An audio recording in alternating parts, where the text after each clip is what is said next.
નમસ્કાર વિદ્યાર્થી મિત્રો, હું Bharat Hadiya Bharat scholar YouTube channel પર ફરી એકવાર આપ સૌનું હાર્દિક સ્વાગત છે. બરાબર, આજે આપણે જોવાનું છે ધોરણ 9 ચેપ્ટર નંબર 1 સંખ્યા પદ્ધતિ. એમાં 1 થી 4 સ્વાધ્યાય જોઈ લીધા. આજે આપણે છેલ્લું સ્વાધ્યાય છે સ્વાધ્યાય 1.5.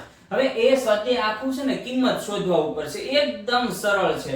બરાબર, તમે આની પહેલાના ચેપ્ટરમાં એટલે આની પહેલા ધોરણની અંદર વર્ગ અને વર્ગમૂળ શીખી ગયા. વર્ગ અને વર્ગમૂળની અંદર તમારે આવા સૂત્ર આવ્યા છે, ઘાત અને ઘાતાંક. બરાબર, અને વર્ગ અને વર્ગમૂળની અંદર ઘન ઘનમૂળની અંદર આ આપણે સૂત્ર ભણી ગયા છે.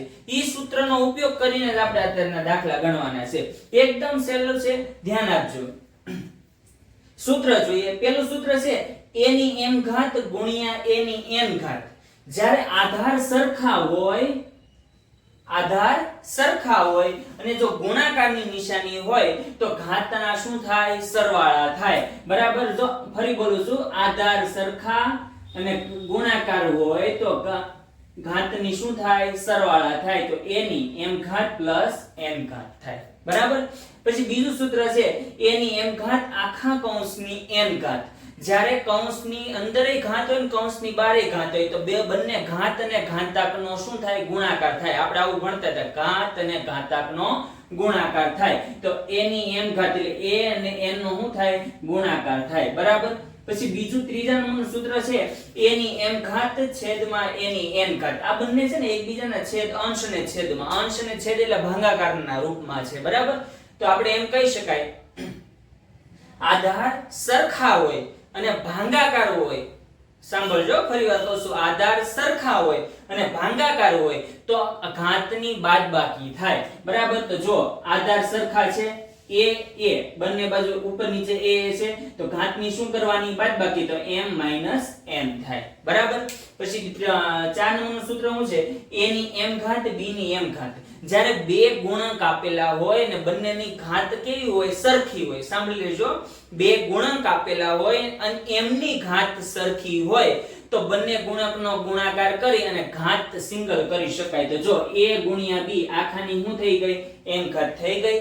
બરાબર, પછી 5 નંબરનું સૂત્ર શું કીધું? a ની 0 ઘાત. કોઈ પણ સંખ્યાની 0 ઘાત કરો તો એનો જવાબ કેટલો આવે? 1 આવે. બરાબર, અને છેલ્લું છે આપણે 6 નંબરનું સૂત્ર, કોઈ પણ સંખ્યાની માઈનસ ઘાત હોય. સાંભળી લેજો, કોઈ પણ સંખ્યાની માઈનસ ઘાત હોય તો એનો વ્યસ્ત લ્યો ને, એનો શું લેવાનો છે? વ્યસ્ત. તો આપણને શું મળે? જો a ની માઈનસ m ઘાત છે એનો વ્યસ્ત લ્યો તો શું થાય? 1 ના છેદમાં m a ની m ઘાત થાય. બરાબર, જ્યારે માઈનસ ઘાત હોય ને ત્યારે પદને શું કરવાનું? ઉલટાવવાનું. અંશનો હોય છેદમાં જતો રહે, છેદનું હોય ક્યાં જતું રહે? અંશમાં જતું રહે. ખાસ ધ્યાન આપજો. આ સૂત્ર જો તમને પહેલા કહી દઉં છું, 8મા ધોરણમાં આવ્યા, 9મા ધોરણમાં આવ્યા. આગળ જતા જે કંઈ પણ આંકડાકીય માહિતી જે કંઈ આવું હોય સંખ્યાને લગતા કિંમત શોધવાના દાખલા, એમાં આ સૂત્ર આવતા હોય છે. તો ખાસ સૂત્રને યાદ રાખજો. બરાબર, જો તમને સૂત્ર સમજાઈ ગયા હોય તો ફરી વિડીયોને લાઈક કરો, શેર કરો અને ચેનલને સબસ્ક્રાઇબ કરો. હવે આપણે આવી જઈએ સ્વાધ્યાય 1.5 ઉપર. એમાં પહેલો પ્રશ્ન છે કિંમત શોધો. શું શોધવાનું છે? કિંમતના દાખલા છે, એટલે એકદમ સિમ્પલ છે, જે પહેલેથી આપણે ભણતા આવ્યા એ જ. બરાબર, 64 ના ઘાત કેટલી છે? 1 ના છેદમાં 2. 64 ની કેટલી ઘાત છે? 1 ના છેદમાં 2. એનો મતલબ શું થાય? કે 64 નું વર્ગમૂળ લેવાનું છે, એનો 1 ઘાત છે, એટલે આમ લખી શકાય વર્ગમૂળમાં 64. 64 નું વર્ગમૂળ કેટલું થાય? તો કે 8. એટલે જવાબ આવી ગયો. કંઈ એટલે કંઈ નથી, આ જવાબ. હવે અહીંયા હું કીધું 32 નું પંચમૂળ લેવાનું, એટલે અહીંયા આમ લખી શકાય તમારે 5 ઘાત પણ 32 નું. બરાબર, તો અહીં તમે 2 નો કેટલી વાર 2 જો આમ કરી શકો, આના અવિભાજ્ય અવયવ કરો તો 2 ગુણ્યા 2 ગુણ્યા 2, 2 દુ 4, 4 દુ 8, 8 દુ 16, 16 દુ ને 32. બરાબર, તો 2 ની કેટલી ઘાત આવશે? તો 32 નું શું આવી ગયો? તમને શું મળી ગયો? પંચમૂળ મળ્યું. કેટલું શું મળ્યું? પંચમૂળ મળ્યું, એટલે અહીંયા 2 આવશે. કેટલો જવાબ આવશે?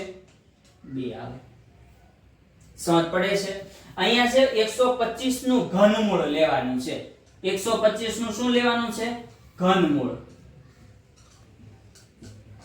બરાબર, તો 125 નું ઘન તમને જો ધોરણ 8 ની અંદર 1 થી 30 ના વર્ગ વર્ગમૂળ અને 1 થી 20 વર્ગ ઘન અને ઘનમૂળ આપણે શીખી ગયા છીએ બરાબર એટલે આપણે કોઈ જાતનો આ પ્રશ્નમાં આપણે કોઈ જાતની તકલીફ પડે નહીં હવે તો જોઈએ 125 નું ઘનમૂળ કેટલું થાય તો કે 5 કેમ 5 તો કે 5 ગુણ્યા 5 25 25 પંચા 125 બરાબર તો આ પ્રશ્ન નંબર 1 હતો બરાબર એનો જવાબ જોઈ લ્યો પહેલામાં જવાબ આવે 8 બીજામાં જવાબ આવે 2 અને ત્રીજામાં જવાબ આવે 5 સેમ ટુ સેમ રીતે હવે આપણે પ્રશ્ન નંબર 2 જોવાનો છે પ્રશ્ન નંબર 2 માં પણ જેમ કિંમત પહેલામાં શોધી એવી રીતે કિંમત શોધવાની છે પણ આમાં આપણે શું કર્યું હતું મૂળ વર્ગમૂળ ઘનમૂળ પંચમૂળ બરાબર આવું કર્યું હતું અહીંયા શું કરવાનું છે વર્ગમૂળ ઘનમૂળ લઈ એનો પાછો વર્ગ કરવાનો છે ઘન કરવાનો છે આવી રીતે કરવાનું છે ધ્યાન આપો 9 નું પેલા જો સાંભળજો પેલા ઘાત હોય ને તો એમાં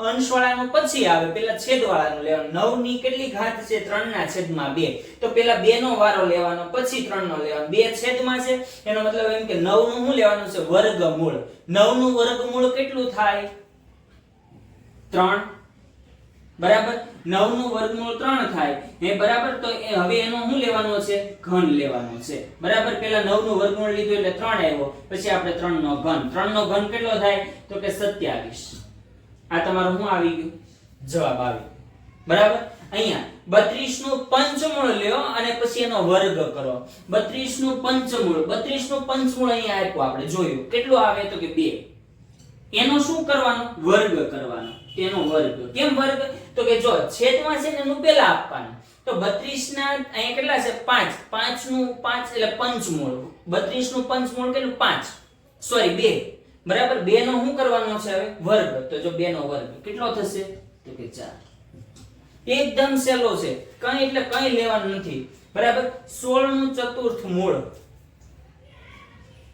16 નો ખબર છે આપણે 2 દુ આમ કરો ને તમે જો અહીંયા છે મેં કરેલું છે બરાબર 2 દુ 4 4 દુ 8 8 દુ 16 બરાબર 16 એટલે 2 ની કેટલી ઘાત આવે 4 ઘાત બરાબર તો 4 ઘાત એટલે અહીંથી દૂર થશે એટલે 16 નું ચતુર્થ મૂળ કેટલું થશે 2 હવે એનો શું કરવાનો છે તો કે ઘન કરવાનો છે તો 2 નો ઘન કેટલો થશે 8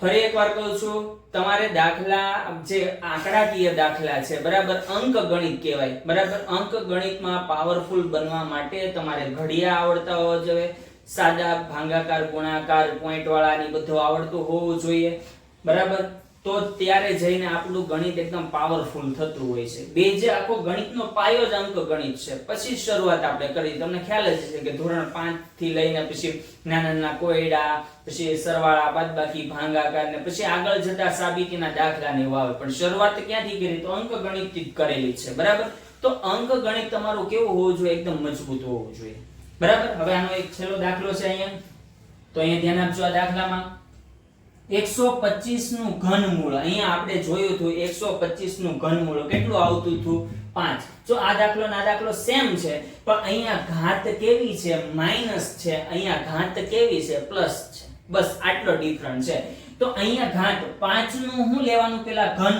125 નું ઘનમૂળ કેટલું થશે 5 એની માઈનસ ઘાત છે કેટલી ઘાત છે માઈનસ 1 ઘાત હવે જો મેં શું કીધું જ્યારે માઈનસ ઘાત હોય ત્યારે પદને ઉલટાવી નાખવાનું તો 1 ના છેદમાં કેટલા આવી જશે 5 1 ના છેદમાં 5 આ તમારો જવાબ આવી ગયો એકદમ સહેલું છે કોઈ જાતનું અઘરું નથી જો તો પણ તમને ન સમજ પડતી હોય તો કોમેન્ટમાં જરૂર જણાવજો આપણે એનું ડાઉટ સોલ્યુશન મૂકીશું બરાબર અને આપણે આગળ વધીએ ફરી એકવાર જો તમને વિડિયો પસંદ આવ્યો હોય તો લાઈક કરો શેર કરો અને ચેનલને સબસ્ક્રાઇબ કરો અને જેમ બને એટલો વિડિયોને ફોરવર્ડ કરો બરાબર તમારો સપોર્ટ એ જ અમારી શું છે પ્રગતિ છે ચાલો હવે આગળ વધીએ પ્રશ્ન નંબર 3 સાદુ રૂપનો દાખલો છે હવે આ જે ચાર દાખલા છે એ ચાર દાખલા આખે બેઝ એના ઉપર છે સૂત્ર ઉપર છે તમને જો સૂત્ર ખ્યાલ આવી ગયો છે ને તો દાખલા તમને સમજવા એકદમ સહેલા છે એકદમ હું સમજાવ તમને જો સૂત્ર સમજાઈ ગયા હોય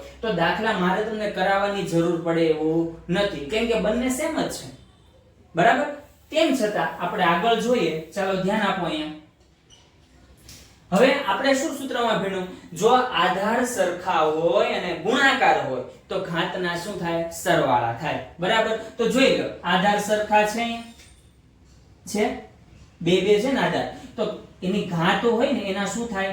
સરવાળા થાય. બરાબર? તો ધ્યાન આપો, આધાર સરખા હોવાથી ઘાતના શું કરવાના છે? સરવાળો કરવાનો છે 1/5.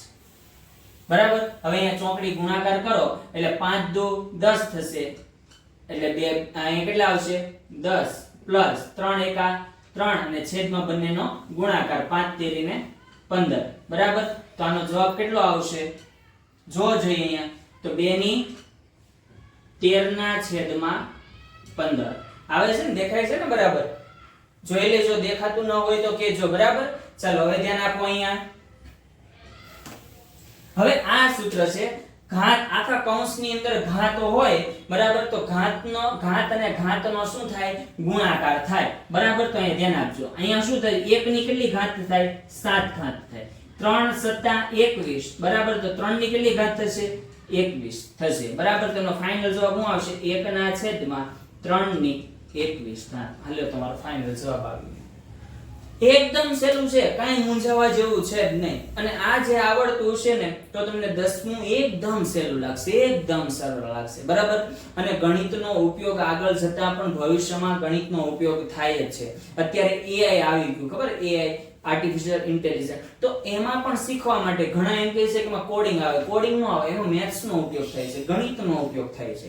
તો તમારે એમાં પણ માસ્ટરી મેળવવી હોય, એન્જિનિયરિંગ થવું હોય તો તમારે ગણિતનું પાવરફુલ હોવું ફરજિયાત છે. બરાબર? તો તમારો જો બેઝ ક્લિયર હશે તો તમને આગળ જતા પણ ફ્યુચરમાં ગણિત કેવો લાગશે? એકદમ સહેલો વિષય લાગશે. બરાબર? હવે ધ્યાન આપો અહીંયા. હવે આપણે પાછો એક દાખલો ભણ્યા કે જો આધાર સરખા હોય અને ભાગાકારમાં હોય તો ઘાતને બાદબાકી થાય. બરાબર? જો અંશ ને છેદમાં છે તો ભાગાકારમાં છે, તો આપણે એને લખાય 11/1/2 માઈનસ 1/4. બરાબર? અડધામાંથી અડધો જાય તો આમ કે 4 એકા 4, તો અહીં લખાય 11. 4 એકા 4, 2 એકા 2 છેદમાં 4 દુને 8. બરાબર? તો અહીં લખાય 11 ની કેટલી ઘાત આવે? 4 માંથી 2 જાય તો 2/8. બરાબર? તો અહીં ફાઇનલ લખી નાખાય 11 ની 1/4. આ તમારો ફાઇનલ આન્સર આવી ગયો. બરાબર? છેલ્લો દાખલો છે. શું દાખલામાં કીધું કે જો આધાર અલગ અલગ હોય. બરાબર? એટલે બે ગુણાંક છે ને એ અલગ અલગ હોય, પણ ઘાત કેવી હોય? સરખી હોય. જો દેખાય આધાર અલગ અલગ છે એટલે કે બે ગુણાંક અલગ અલગ છે પણ ઘાત સરખી છે, એટલે આધારનો શું કરી નાખવાનો? ગુણાકાર. તો 7×8 = 56. એની કેટલી ઘાત થઈ જશે? 1/2 કોમન ઘાત થઈ જશે. બરાબર? આ તમારો જવાબ આવી ગયો. અહીંયા તમારું ધોરણ 9 નું ચેપ્ટર નંબર 1 અહીંયા ફિનિશ થાય છે. જો તમને અત્યાર સુધી જેટલું પણ ચલાવ્યું છે એ તમારા તમને હેતુલક્ષીમાં ચલાવેલું છે. તેમ છતાં જો તમને ન સમજાણું હોય તો જરૂર કોમેન્ટ બોક્સમાં જણાવજો. વિડીયોને લાઈક કરો, શેર કરો અને ચેનલને સબસ્ક્રાઇબ કરો. બરાબર? આજે અહીંયા સુધી રાખીએ, ફરી પાછા મળીએ. વંદે માતરમ.